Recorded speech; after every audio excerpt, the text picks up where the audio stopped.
The show is being broadcast on 770 CHQR right here in Calgary and in Edmonton on 630 CHED.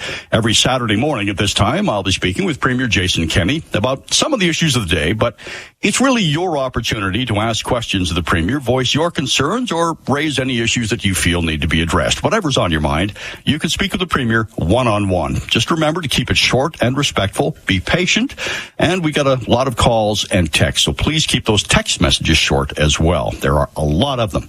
Premier Kenney wants to hear from you. You can call or text in Calgary. The number's 403-974-8255. In Edmonton, 780-496-0063. And right across the province at 1-800-563-7770. Premier Kenney, welcome to the show.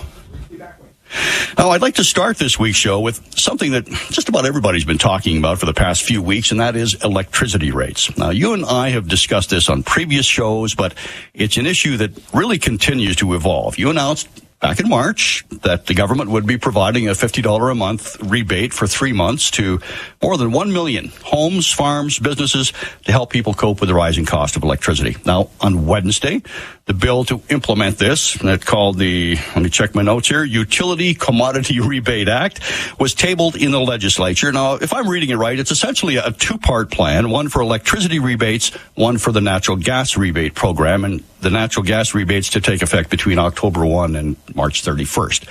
But there's been no date announced for the electricity rebates. Why not? What's taken so long? Well, that will come through as soon as it gets passed in the legislature.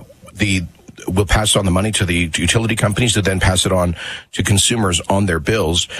So it does take some time to draft complex legislation. You don't do it overnight, but it's introduced now. And unfortunately, the NDP held it up when we introduced it last week.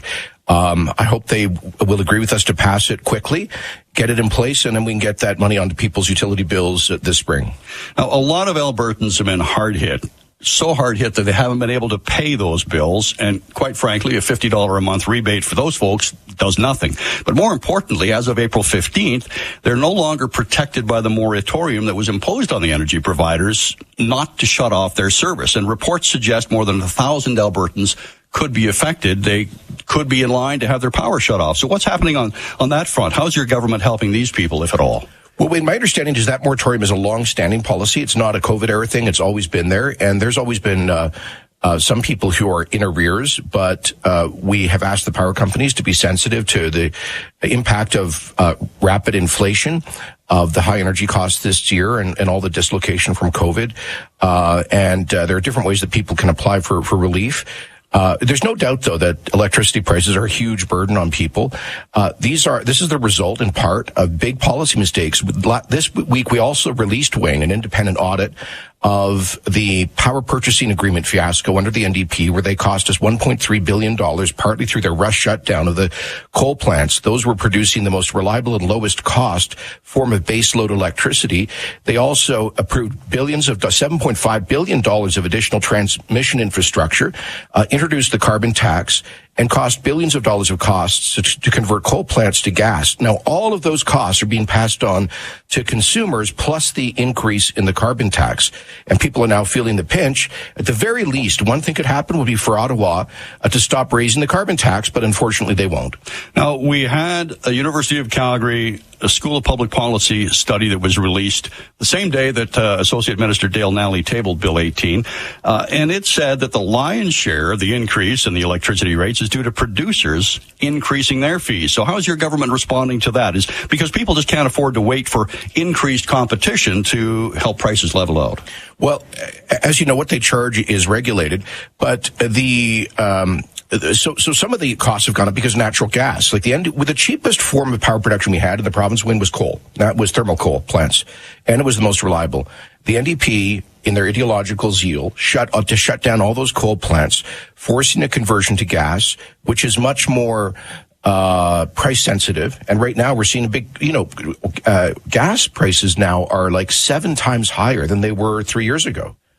And so, and inevitably, you're going to see that reflected in the trend in the generation costs for electricity. But on top of that, in the past decade, we've built out about $15 billion of new transmission infrastructure. And that's the biggest driver on people's power bills right now. Alberta overbuilt. its transmission infrastructure.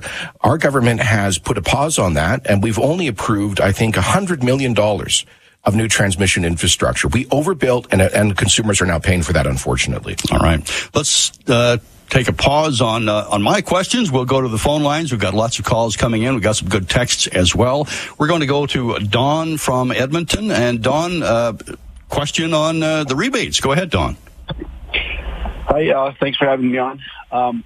The rebates, shouldn't it be done like more of a percentage basis? I know that for shutting down those, actually there was really good technology right here in Alberta that was developed in Fort Saskatchewan that would have taken the coal-fired plants and reduced the emissions to less than a natural gas emissions. But unfortunately that technology has now gone to the United States. But yeah, shouldn't the electrical be done on a percentage basis? And then I was wondering about propane, what type of provincial taxes on propane as well. And those are my questions. Yeah, thanks. Sorry, Don. Thank you. And you're absolutely right. When the NDP was in its rush to shut down the coal, I pointed out that we had some world-leading clean coal technology that we could apply it to our thermal coal plants and then share that technology with the developing world. You know, they're still building hundreds of thermal coal power plants in places like China and India. But unfortunately the NDP they were absolutely blinkered about this. They were in a rush to shut down the coal plants, and that's cost us billions. That's costing everybody on their power bills now. In terms of the rebates, it's a good question. Look, we just figured the fastest and easiest way to get some money out to consumers was to do a flat rebate. Now, having said that, we are looking at how we can have a more we've also introduced the $6.50 per gigajoule cap on natural gas prices, and we are looking at how we can have a more relative price protection for consumers on that. So details still to be determined. And on the propane, I'm going to have to look into that. I can't recall whether propane is included in our holiday on the Alberta fuel tax, which does include diesel. I'll check into that and get back to you, Don. All right. Now we go to Neil from Edmonton, and he's got a healthcare question. Go ahead, Neil. You're on with Premier Kenny. Yes, Premier. I'm a senior citizen. I'm in my 80s, and I've been healthy all my life, and I voted Conservative all my voting life. And the thing is now, I've had chest and stomach pains now for 2 years. I've seen my family doctor, but he's trying to get me a specialist, can't do it. And that's 2 years. Now, I'm told even after I do see a specialist, it's going to take me at least 3 or 4 or 6 months to even get it treated. That's a long time. My quality of life has gone down the tube. I can't exercise. I can't do my weights. I can't do anything. And I'm sitting here waiting. And, I know our healthcare system is on its knees. It's practically dead. And the thing is that nothing is happening, but I find that what you're doing, you're bringing in more people in the name of refugees. You're giving them healthcare cards. So what about us sick people? There's a lot of us out there that can't even get an MRI, for at least 6 to 8 months. Nothing's happening, but more people are coming into this province. How do you respond to that? I mean, what is going on? Do you really want us to become a private healthcare system? Is that what it's all about? Or tell me what's on your mind. Okay, well, thank you. I'm so sorry that you're going through this difficulty. And it's unfortunately an experience similar to many others. I mean, I've talked about my own dad having shown up at the Rocky View in Calgary 10 years ago and waiting for 14 hours basically without care and ultimately dying later that day in what is the most expensive healthcare system in Canada that always been inexplicable to me. And that's why we ran on a commitment to bring in some real reform to our system to get more bang for the taxpayers' buck, including through our surgical wait time initiative, one element of which was announced yesterday, increasing by 35,000 the number of eye surgeries that will be performed in chartered surgical facilities. We'll be rolling this out more broadly across the spectrum of surgeries with an investment of an additional nearly $1 billion to reduce surgical wait times because they are unacceptable. Now, I would just say, while there are real problems, it's not true that our healthcare system is dead. We still have a very good healthcare system. There are some serious problems you've identified, but we spend more than we are the second biggest spending province in Canada. Canada is at the top of the cost spectrum for healthcare in the developed world. So we have to find more efficient ways of getting those dollars to patients. It is patients have got to be at the center of it. That's the whole principle behind our surgical wait times initiative. That's not privatization. It's using the private sector to help us deliver more efficiently publicly insured services. Finally, I should just add that Alberta doesn't select or bring in refugees. They are selected by the Government of Canada. That they decide who comes in. But at the end of the day, we have 4.5 million Albertans, and a few thousand refugees are not putting a significant additional burden on the healthcare system. And finally, I should add, obviously, COVID had a huge impact on the system. When we had huge pressure on intensive care, we had to move staff from surgeries to critical care, and that unfortunately slowed down our progress on the surgical wait times strategy. All right. Thanks, Premier Kenney. We're going to have to pause for a break. I'm Wayne Nelson, and I will be back with Premier Jason Kenney and more of your calls and texts when we return on Your Province, Your Premier. Hi, I'm Mike here from Northgate Chevrolet Buick GMC. It's the most wonderful time of year, playoff hockey. And what's better than playoff hockey? A new vehicle from Northgate Chevrolet Buick GMC. Now, you could say our inventory shortage has definitely gone into overtime. But that doesn't mean you can't take part in our factory order event. Think about it. A playoff run and a new vehicle in the same year? Anything's possible. Northgate Chevrolet Buick GMC. Visit us online at northgategm.com. I'm Craig Hummel with RE/MAX Excellence. Finding your dream home, selling your old home. It all starts at soldtodayedmonton.ca. Affordable and incredibly maintained. Time for new owners to love this 3-bedroom home in Parkland Village. Across from a park and ideal for the investor, buyer on a budget, or young family. Finding your dream home, selling your old home.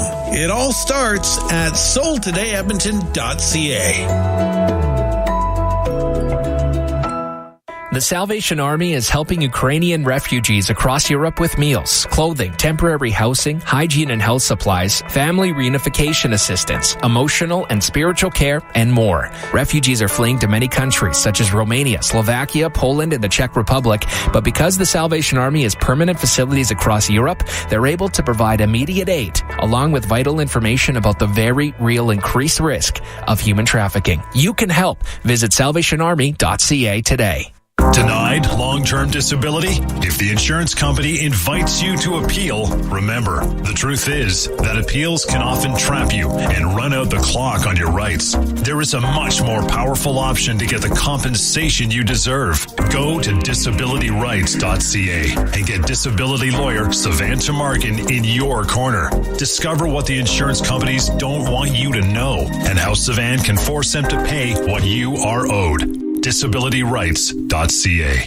Shatter Mobile has nationwide prepaid plans with nationwide coverage from only $15 a month. That's really, really, really affordable. At Shatter, there's no credit checks, no term contracts, no commitment. So it's easy to say yes, yes, yes. And Chatter Mobile is Canada's #1 prepaid mobile provider because Chatter is very, very, very good at what they do. With Chatter Mobile, now you make the call. Visit your local store or chattermobile.com today. Who does heating, cooling, plumbing too? Weathermakerscomfort.com. Who guarantees all the work they do? Weathermakerscomfort.com. Who ensures your comfort for life? Whose technicians do the job right? Who'll come when you call them day or night? Weathermakerscomfort.com. Or call 780-COMFORT. This is your hotline to the leader of our province. Call now to talk to Premier Jason Kenney, 780-496-0063. This is Your Province, Your Premier on 630 CHAD, Edmonton's News. Today's Talk. Welcome back. Your Province, Your Premier airs every Saturday morning at this time from 10 until 11 throughout Alberta. Here in Calgary on 770 CHQR and in Edmonton on 630 CHED. I'm Wayne Nelson, your host and moderator. This is your opportunity to voice your concerns, address issues you feel are important, to speak with the Premier one-on-one. In Calgary, you can call or text 403-974-8255. In Edmonton, the number is 780-496-0063. And across the province, 1-800-563-7770. All right, let's go right to the phones. Ron has been hanging on for a long time, and he has a question about cabinet shuffles. Go ahead, Ron. You're on with Premier Kenny. Bon matin.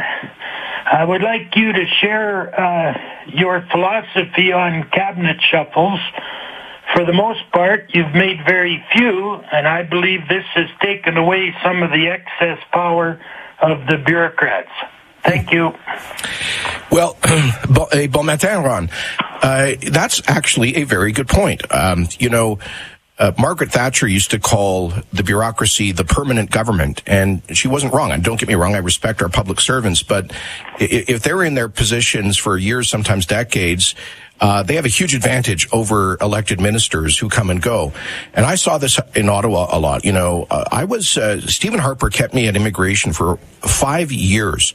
And so, and frankly, I was a bit resentful of that at first. I wanted different challenges, but I learned that there was a method to his madness, because it allowed me to really learn in great detail and the nuance, the complexity of all those issues, and to really get on top of them, such that when I got a new deputy minister, I knew more about immigration policy than he did, and gave me a huge advantage as the elected person. So I've brought that philosophy to our government, which is, I think, as a general rule, letting ministers really kind of master their ministries and their files and the issues, makes them more effective, and that's better for democratic accountability. At the end of the day, if you're flipping ministers through every 18 months or 2 years just after they've got on top of their job, then that really, I think, often makes for less effective ministers and less effective democratic accountability. So it's a good point, Ron. All right, let's go to Edmonton once again. And this is Dustin calling with a question about what's next after the leadership review. Go ahead, Dustin. Hi, Premier Kenny. I agree with you that the number one goal is to keep Alberta united and to keep the UCP united after the leadership review, so that we can defeat the NDP once again next year and have 4 more years of the UCP government.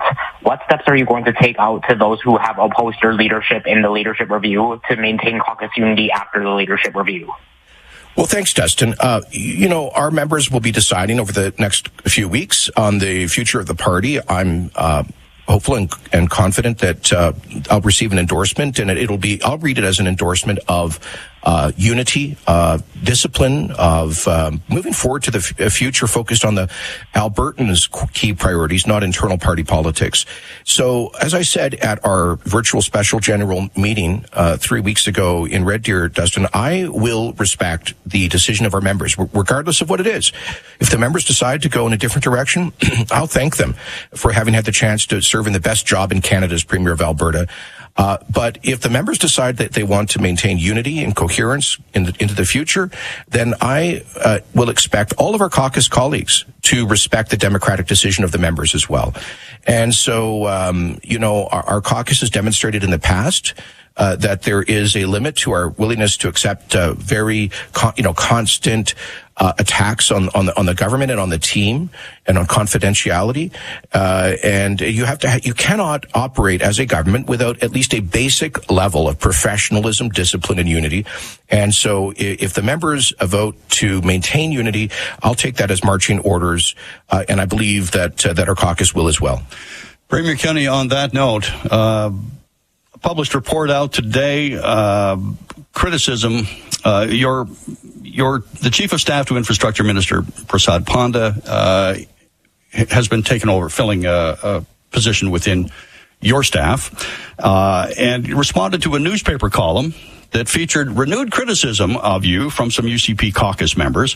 The criticism was dismissed as coming from the same old crew. There was a short video clip of the gesticulating clowns from the TV show The Simpsons. And it's this kind of thing that the people are the criticism has come down saying, hey, look, this is a different form of abuse, and we will not conform to this kind of abuse. So this follows a comment that you made on your Facebook post on Wednesday, and we had talked about this on previous shows. You had said, hey, there's a certain degree of discipline that has to be maintained. But when you have this, I'm flabbergasted as to that this kind of stuff is happening. How do you respond to these kind of tweets, and also to the hue and cry from within your caucus? It's airing dirty laundry. Yeah, Wayne, I got to confess, I don't spend a lot of time following back and forth on Twitter, but it's clear that our members, what I'm hearing from them is they want us to, quotes, get our act together, by which they mean, I think, be a focused, united, and professional team focused on the public's priorities and not on internal politics. And I can't wait for us to finally get this behind us on May the 18th with the leadership review vote. I would ask everybody, regardless of their views about the future of the party, to try to keep it inside, stay focused, and let the members decide, and then we'll move on one way or another. All right. Tweet from, or a text rather, from Edmonton. With all the leaks from your caucus and through your actions that we've seen firsthand pointing to a top-down Ottawa elitist political culture, if you win the leadership vote, what are you going to do to bring the UCP back to a grassroots political culture? Because the way you're operating things right now is an embarrassment to Western Canadian grassroots conservatism. That is what the text has stated. Well, I frankly disagree. There could be nothing more grassroots than having a universal member ballot on the future of our party, which is what we are doing right now. This is a government that has brought in the most important democratic reforms in Alberta political history. We've kept our election promise to bring in a recall law that's now in effect. People can fire their MLAs under that law, including me. We've brought in a citizens' initiative referendum law, as promised, which allows citizens to force votes on big issues if the politicians are not listening. We brought in Senate elections. We held our renewed Senate elections last October, renewal of an important part of Alberta democracy internally within our caucus. We've brought in, I think, by far the most open a process for MLAs to be involved in policy. We have member policy committees that are chaired by government MLAs. They also sit on cabinet committees. I think this is the only government in Canada where MLAs who are not ministers participate in cabinet committees and those decisions. Every major policy decision goes before caucus for often extensive debate and consultation. So I frankly think that this is a very open, bottom-up approach to decision making. At the end of the day, people in government have to make decisions, and that was the case throughout COVID. I know that caused a lot of frustration for people who were opposed to all of the restrictions. But if we had not taken some of those difficult and controversial decisions, we would have overwhelmed the hospitals, and that would have cost us in terms of human lives. So for me, the moral responsibility of protecting human life outweighs my own personal political interests, and I'm willing to pay the price for that. All right. Text message from Virginia. She says, can you or will you put a cap on AHS CEO upper management wages and bonuses? That's our tax money being given to them. We have a right to know how they are spending it as well. The answer is yes. There has been actually a cap for several years. I think the NDP brought it in for agencies, boards, and commissions, including crown corporations like AHS. We also kept our election commitment to do an independent performance audit of Alberta Health Services, partly to get at the issue of middle management and senior executive costs. They came back and identified overall about $2 billion of savings that we could find in AHS to reprofile to frontline clinical services for Alberta patients. We started implementation of that, but got sidetracked by COVID. But let me just say this: out of the $22 billion $21 billion healthcare budget, if we eliminated all of the top executive salaries at AHS, we would still be spending $21 billion on healthcare. So we need to make sure that there's responsible spending there, that we don't have excess bureaucracy at AHS. But at the end of the day, that is, let's not imagine that is a silver bullet to the problem of accountability and the need for greater bang for the taxpayer's buck in our healthcare system. All right. Back to the phones, and we'll talk with Dale now from Calgary. Go ahead, Dale. You're on with Premier Kenny. Yes, hi, good morning, Mr. Premier. Disability support workers haven't seen a pay raise since 2014. Workers are leaving the sector because they can't afford living expenses with their current wages. Inflation has gone up 4.8% this past year. How will you stand up for these workers, and how will you support the support workers with an overdue compensation? Well, thank you, Dale. I must admit I'm not aware of a compensation in every different subsector of the Alberta Public Service. Appreciate the work that disability support workers do. And I imagine that your group is part of a collective bargaining unit that will come up to a renewal on the collective bargaining agreement. We are clearly negotiating in good faith. We recently ratified an agreement with the Alberta Union of Public Employees that included a modest increase. We did the same with the Nurses Union. And so we recognize that the cost of living is that inflation is quite high right now. And that we also recognize, by the way, that, the private sector went through several years of not just wage freezes, but pretty significant wage cuts. And we were in the midst of both a jobs and a fiscal crisis not long ago. And then we had COVID, of course. So now as we emerge from that into a period of economic growth, where private sector wages are recovering, we are in a surplus and there is inflation, we are prepared to offer modest increases, as we've demonstrated in some of the collective bargaining agreements. And I would just say stay tuned on that. All right. Still with healthcare. Wendy calling from Edmonton. Go ahead, Wendy. Hi, I have a father who's 87 years old, and due to COVID had to wait for a hip replacement for over 2 years. He, during that period of time, was on heavy doses of morphine because he was in such pain. As a result, got a hernia, had to get a hernia operation, got that before he could get the hip operation. Had the hip operation last week, ended up getting a blood clot over the last 2 days. I brought him into the Royal Alex Hospital last night, and as Dr. Sherman indicated, we were there from 3 o'clock until 11 p.m. and confirmed, yes, in fact, he's got a blood clot.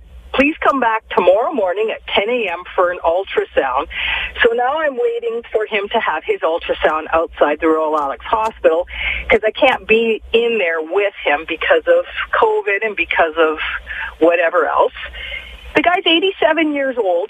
He was in there for, 8 hours yesterday, no water, no food, and nobody monitoring to make sure that he was in good health.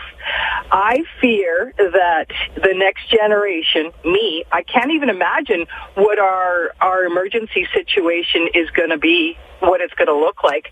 And I think it's time to maybe change the name of emergency room to sit down and wait for 8 hours. Yeah, Wendy, that is just brutal, and I think unacceptable what your father has been going through, not just in the last 24 hours, but in the last 2 years. You're right to say that the delays in surgery often impact people's health in severe ways, and a lot of the opioid crisis that's resulted in deadly addictions in our province started with long surgical wait times as people got hooked on painkillers.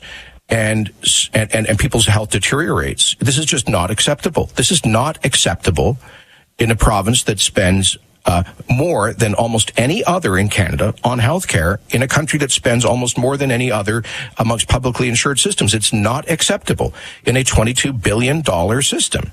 We've increased health funding, baseline health funding, in the last 3 years by 10%. We have some of the best compensated professionals in the world. We have great frontline professionals. So what's the answer? Well, there is no, wait, if there was one simple answer, people would have implemented it a long time ago. I mean, I told you this happened, a similar story happened to my dad, 12 years ago in the Rocky View. And there's so many, these are not, unfortunately, not new problems. They're deeply systemic problems. There is no simple and easy answer, but it seems to me that let's start at the first problem that Wendy's dad has gone through, which is the surgical wait time.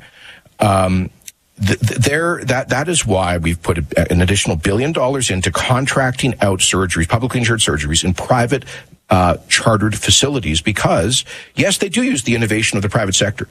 Yes, they do use their operating rooms not 6 or 7 hours a day, but 12 or 14 hours a day. They have more flexible labor arrangements. They get more surgeries done at lower cost. That gets more patients out of the queue, out of pain. And unfortunately, that was delayed by COVID, but we're moving forward with it. On the emergency rooms, we do know that we have too many patients go to emergency who would be better in a family medical setting. Those are some of the issues. But Wendy, thank you for flagging your story. And I'm sorry that you're going through this. And I hope that he gets appropriate care. Text message now, Premier Kenney, please review the Access program under the Department of Health. It desperately needs a review, especially indoor renovations and accessories such as stairwell chairlifts and rebates for seniors to remain in their own homes. Okay. Is it called the Access program?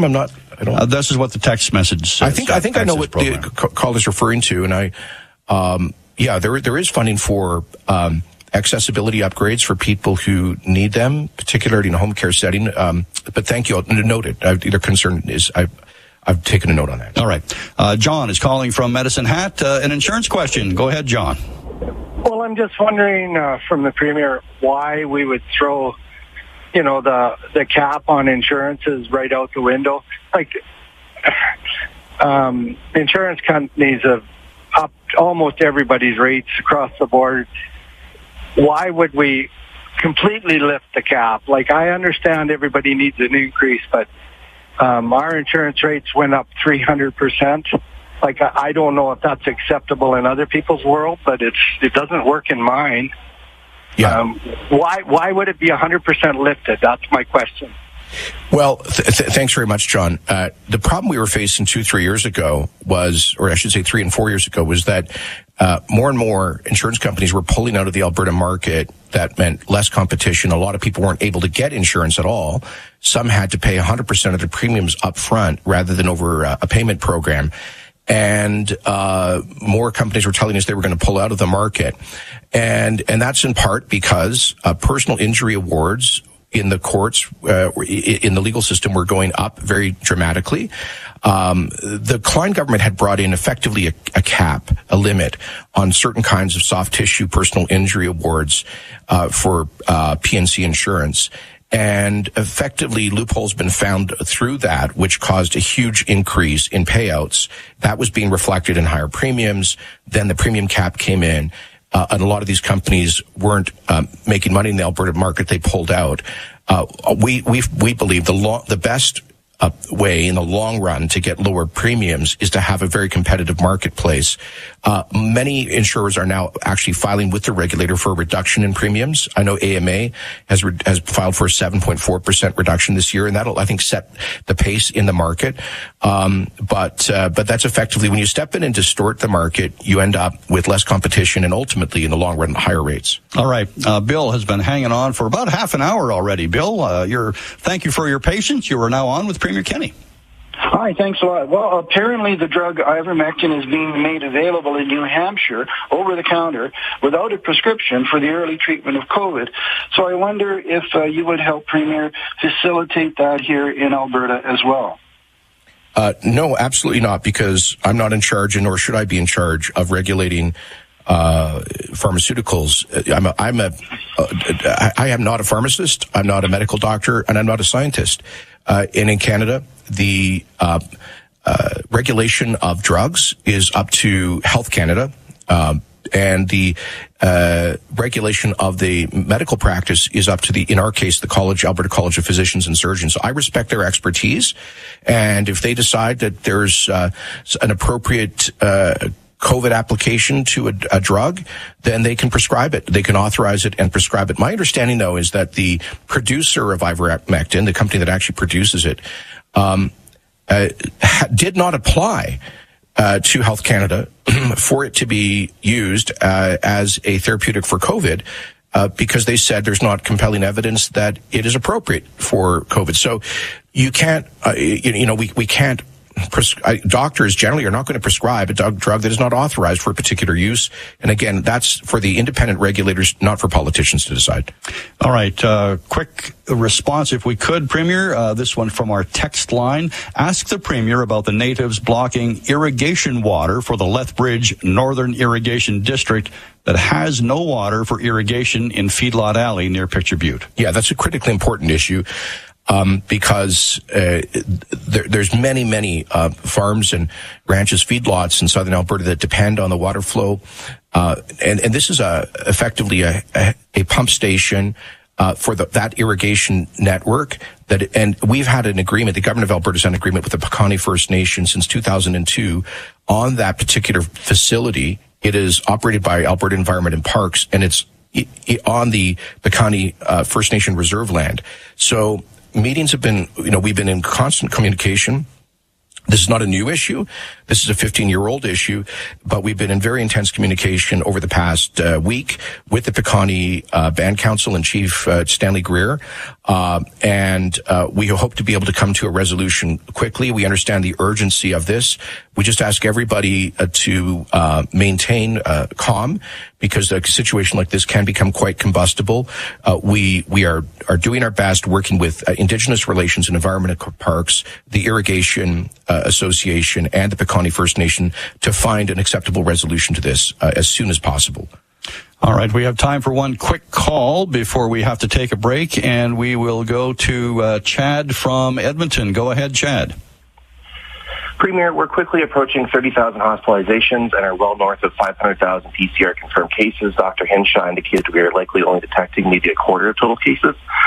Prevalence of long COVID is estimated about 10% of the population, many without a lab-confirmed PCR. What are you doing to address this? And really, be honest with me, Premier, was the pandemic really just an easy out to manufacture a healthcare crisis to scapegoat the publicly delivered system for privately delivered for-profit care? No. And I think you said that there was 30,000 hospitalizations. Maybe you misspoke, because we only have about 7,200 beds in our 108 hospitals across the province. Right now we have, I think, 1,200 people in acute care beds with COVID, although a significant number of them are people who have incidental COVID. They're not there primarily for COVID. So we have a few hundred people in hospital primarily for COVID. So it's not, I thought you said 30,000. Maybe I misheard that. Overall cases. Overall cases. Well, okay. So if you're asking really about the situation of COVID, it's true that we've seen obviously an increase in spread and a surge in cases all around the world as a result of the BA2 subvariant of Omicron. But happily, this variant seems to be even less severe than the Omicron variant, which was significantly less severe than Delta. And so what we seem to be observing in the evolution of COVID is that the mutations are becoming progressively less severe. And that's what we would expect from the Spanish flu and other contagious respiratory viruses that we've seen throughout modern history. But at the same time, we are constantly getting higher levels of population immunity. Obviously, a lot of people got Omicron in the winter and Delta in the fall, and that's added to so-called natural immunity. And we have 90% of adults with first dose vaccination. So I think we have good reason to believe, with most of North America and Europe at least, that the worst of this is behind us. But in terms of manufacturing, I don't really understand that question. Nobody's privatizing the healthcare system in Alberta. We are committed to a universal, publicly insured system. We've increased funding by about 10%. We are using innovation in the private sector to deliver publicly insured services, but that's always been the case in the Canadian system. All right, Premier Kenney, time for a break. I'm Wayne Nelson with Premier Jason Kenney. We'll be back to wrap things up in our final segment on Your Province, Your Premier. As the business world continues to evolve, small business owners are rising to the challenge. Honest Dumplings started in 2014. I decided to make some awesome dumplings. We're husband and wife, and I was like, hey, let's start a business. We knew nothing of the food industry and jumped in. We make unique flavors like maple pork belly. I love being able to create these unique dumplings that people love. We want to take on the world and expand our product, really have it as a national brand. Presented by Shaw Business. We connect you because you connect us. The characters, the story, and the music make this one of the ultimate feel-good shows. The Mayfield Dinner Theater is thrilled to welcome one of the most recognized musicals of all time, seen by over 60 million people worldwide. Mamma Mia features the timeless hits of ABBA, including Dancing Queen, Gimme Gimme Gimme, SOS, Take a Chance on Me, and many more. Mamma Mia will have you dancing and singing along all night long. For tickets and info, visit mayfieldtheater.ca. The following is paid for by Pro-Life Alberta Political Association, 855-398-8486, and does not necessarily reflect the views of this station. Pro-Life Alberta is a group of women and men committed to promoting pro-life public policy, with the belief that all human life deserves protection, especially innocent human life. Pro-Life Alberta is working with your help to build the political pro-life movement in Alberta and to protect the most vulnerable preborn babies and their moms by passing laws protecting them. Visit prolifealberta.com and let the beat go on. Have you had COVID or struggling with long-haul COVID symptoms? Are you tired, experiencing fatigue, headaches, body pain, shortness of breath, brain fog, or lack of energy? If so, your cardiovascular system might be at risk. COVID is known to cause injury to the heart as well as chronic damage to the cardiovascular system. If you are struggling, the HeartFit Clinic can help. Call now to book your free consultation at 780-733-1233 or heartfit.ca. Our parents started Cougar Paint and Collision nearly 40 years ago. Over the years, my mom, dad, brother, and the staff have helped generations of families with their vehicle repairs. From our very first customers to their kids and now their grandchildren, we've officially served 3 generations of families who always leave with a smile. So to all of you, thank you for giving us the chance to make you smile. Cougar Paint and Collision, our family helping your family. Lazy Boy Furniture Gallery's biggest sales event of the year, Moonlight Madness, is on now. Everything store-wide has been marked down with huge savings, plus scratch and save even more. An additional 10, 20, 50, up to 100% off your purchase. That's right, your purchase could be free. Don't miss the biggest sales event of the year, Lazy Boy Furniture Gallery's Moonlight Madness sale. Both locations, South Edmonton Common and West End, where every scratch card is a winner. Step into spring with fun for the whole family from SML Hot Tubs and Home Leisure. Create the ultimate basement with a Brunswick pool table, ping pong table, classic arcade games, or bubble hockey. Plus, melt away the stress with a Hot Springs or Caldera hot tub. Or get your swim on with an endless pool. SML has options perfect for every budget. SML Hot Tubs and Home Leisure, bringing friends and family together since 1956. 4142 99th Street or smlhottubs.com. It's an hour of you talking to Alberta's leader. Have a question for Premier Jason Kenney? We're giving you the opportunity to ask. Call 780-496-0063. Your province, your premier. On 630 CHAD, Edmonton's Wayne Nelson back. Today's Talk. And moderator of Your Province, Your Premier. Broadcast throughout the province every Saturday morning from 10 till 11 in Calgary on 770 CHQR and in Edmonton on 630 CHED. If you have something you want to bring to the Premier's attention, a concern or an issue that's bugging you, a specific question you'd like the Premier to answer, well, here's your opportunity to chat one-on-one. Just phone or text 403-974-8255 in Calgary. And Edmonton, the number is 780-496-0063. And across the province, 1-800-563-7770. All right, we're going to go right to the phones, and we're going to start off with Kim. Kim has got something I don't think we've discussed on this show, Mr. Premier. Go ahead, Kim. So, actually, in light of the ongoing exodus contributing to the dire shortage of experienced Crown prosecutors in Alberta and the party failures to adequately identify and managing the escalating problems, was Tyler Shandro the only elected representative other than Mandu and Savage with enough justice-related experience to be named full-time minister of this portfolio? I understand current situations restrict the other 2 reps from taking on this portfolio, but likewise, Shandro's track record while occupying the health minister's role should likewise have been an indication he would be incapable of managing this portfolio. So continuing to ignore the escalating problems and failing to adequately address these issues will result in Alberta being known as the home of criminals rather than the home of conservatives. Okay, Wendy, Kim, excuse me, Kim. So Look, first of all, the challenge we've had in the Alberta Prosecutor Service predates our government and certainly predates Minister Shandro's tenure at the Department of Justice and Solicitor General.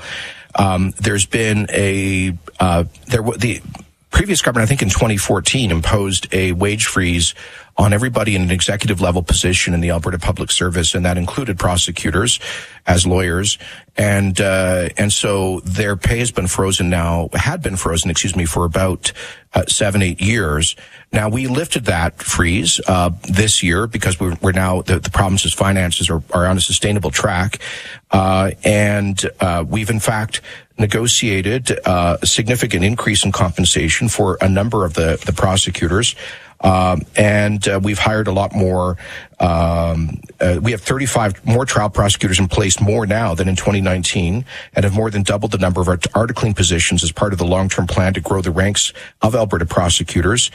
We committed in the last election to hiring 50 new Crown prosecutors, and we created the 50 positions needed to meet the commitment.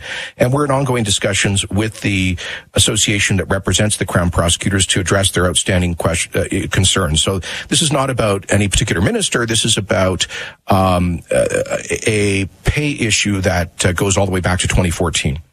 All right, text message now. Terry is texting in from Edmonton. Premier, with the fire season upon us, will the Premier close the forest protection zone earlier in high hazard conditions so we don't repeat the Slave Lake and Fort McMurray fires? Well, we accept the technical advice of the Alberta Wildfire Service and the Department of Environment and Parks, as well as Ag and Forestry, when it comes to that. If they see that there's dangerously dry conditions, then they will recommend different rules, no fire rules, for example, in certain regions. And we're getting into that. We're about to move into that season, so we'll be getting regular briefings and updates from Ag and Forestry on that. And I got to say that we were fortunate in the last couple of years to see a significant reduction in wildfire activity in the province. We hope we get some decent moisture across those parts of the province so we don't see a repeat of what happened 3 years ago. All right, one more text message before we hit back to the phones. As an Alberta student, this one coming in from the CHED text line, as an Alberta student, diploma exams are always on the back of my mind. My question is, why are diploma exams still scheduled, even though students are still catching COVID and missing school? Why are the January diplomas canceled and not all of them? Well, the diploma exams are an important part of having a goal for learning and also can be helpful with university post-secondary admissions. So it's an important part of the accountability in the secondary school system. We acknowledge that there was a lot of disruption over the 2 years of COVID, but frankly, that has not been the case for most of this year. And listen, we'll always listen to superintendents and school boards if they come to us and say that they think it's unrealistic. We'll take that on board. But I've not heard of any advice that we should cancel the spring-summer diploma exams. All right, back to the phones. Craig has been holding on for some time now. Craig, go ahead. You're on with Premier Kenny. Hello, Mr. Kenny. I appreciate you taking the time to hear me. I'm Craig from Calgary. Just very, very concerned at the moment that we're living in a time where the press only seems to get excited with negative news. And I just want to know, as a Calgarian, what more I can do to support you, because I'm so worried there could possibly be a change of government again, and we can't. I moved to Alberta because it was one of the greatest provinces. I lived through the time. I've only been here 15 years. I lived through the time of an NDP government, and I feel the only reason some of our small businesses have survived is because they were not in power during this crisis of COVID. Yeah. What more can I do as an Albertan to support you? Well, Craig, I appreciate that. I mean, I guess get involved. There will be an election a year from now, and I know that your local Conservative MLA would appreciate your support as a volunteer and whatnot. I can say that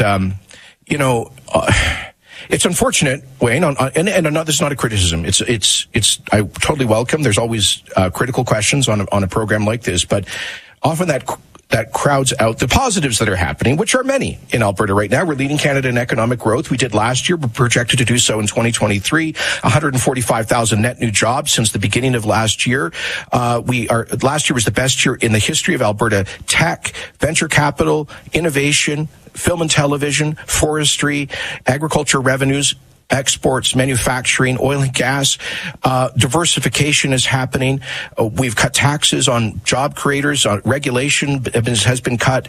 I mean, there's a lot of great things happening in Alberta right now that we should also be mindful of. And we need that growth. We hear a lot of cost concerns here about healthcare and social services, understandably, but we can only pay for those things if we have a growing economy, and thank God we do right now. All right.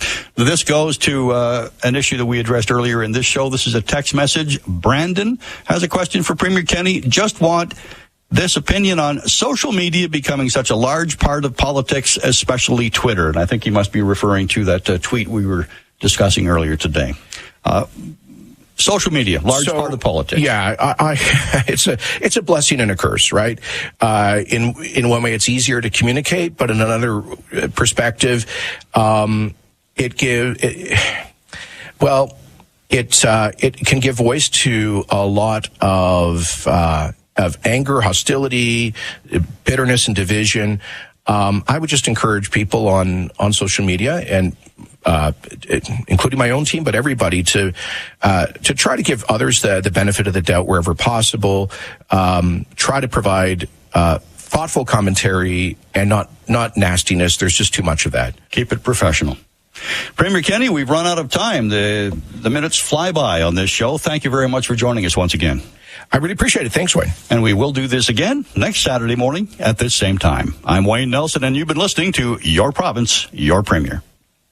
At Trinity Funeral Home, families never hesitate to share their stories. We recently pre-planned our funeral arrangements with Trinity. The staff were approachable, knowledgeable, and thorough, and we found their services to be quite flexible. Despite this being a very serious matter, for us it was a very pleasant experience. No one wants to think about funeral homes, but eventually everyone will need to. Don't make the costly mistake of leaving it until the last minute. Visit us online, read our reviews, and give us a call. Trinity Funeral Home. Everything a funeral home should be. Need a used vehicle? Mannheim Public Auctions are back with a wide inventory of vehicles, including cars, trucks, SUVs, vans, industrial and recreational equipment. Whatever you need, Mannheim has what you're looking for. Why pay retail when you can control the price you pay? Enjoy auction prices on a huge selection of vehicles. Find out about the next public and industrial equipment sale by calling 780-784-5555 or visit MannheimEdmonton.com. MacEwan University is celebrating their 50th anniversary. Join in the celebrations on April 29th and 30th at MacEwan's downtown campus for 50th themed events, tours, and more. For more information, visit MacEwan.ca/50. Searching for that fabulous sofa can leave you feeling, well, a little understuffed. So when you're on your last leg and want that perfect fit, think Reside Furnishings. At Reside, you'll discover long-lasting, memorable, statement-upholstered sofas, ideal for every home. Plus, with competitive prices and tons of selection, you're assured that quality upholstered sofas don't have to be out of reach. Find the special pieces that fit comfortably with your life at Reside Furnishings on Mayfield Road and shopreside.ca. Just 6 days remain until the absolute final deadline in Stollery Children's Hospital Foundation Mighty Millions Lottery. You could win the $3 million grand prize with a Burkholtz show home, a Range Rover, and $100,000. And don't forget to add on with the 50-50. Jackpot is over $1.4 million. Absolute final deadline just 6 days away. Be mighty. Buy now at MightyMillionsLottery.com. Feel right at home with Romanach. Will your old air conditioner keep your family cool and comfortable this summer? Don't wait till the first heat wave to find out. Take advantage of Romanach Heating and Air Conditioning's pre-season sale while inventory lasts. Save up to $3,000 on a new system. Plus, make no payments and no interest for 12 months. Hurry before the weather heats up, and so does pricing. Feel right at home with Romanach. Google Romanach today and let the guys in the green trucks save you big bucks. Vaccinations are an important part of your overall health, and your Medicine Shop personal pharmacist is here to help provide them to you. Did you know that anyone who has ever had chicken pox can develop shingles? And the risk of reactivation increases with age, which is why the shingles vaccine is recommended for anyone over 50. Find your Medicine Shop personal pharmacist today at your nearest locally owned Medicine Shop pharmacy or visit medicineshop.ca. The Medicine Shop. Your health, our priority. Break away from the dinner downers with Buster's Pizza and Donair. Focus on the game and let Buster's Pizza and Donair take care of the eats. Indulge in traditional pan pizza with tons of tasty toppings or treat yourself to a fully loaded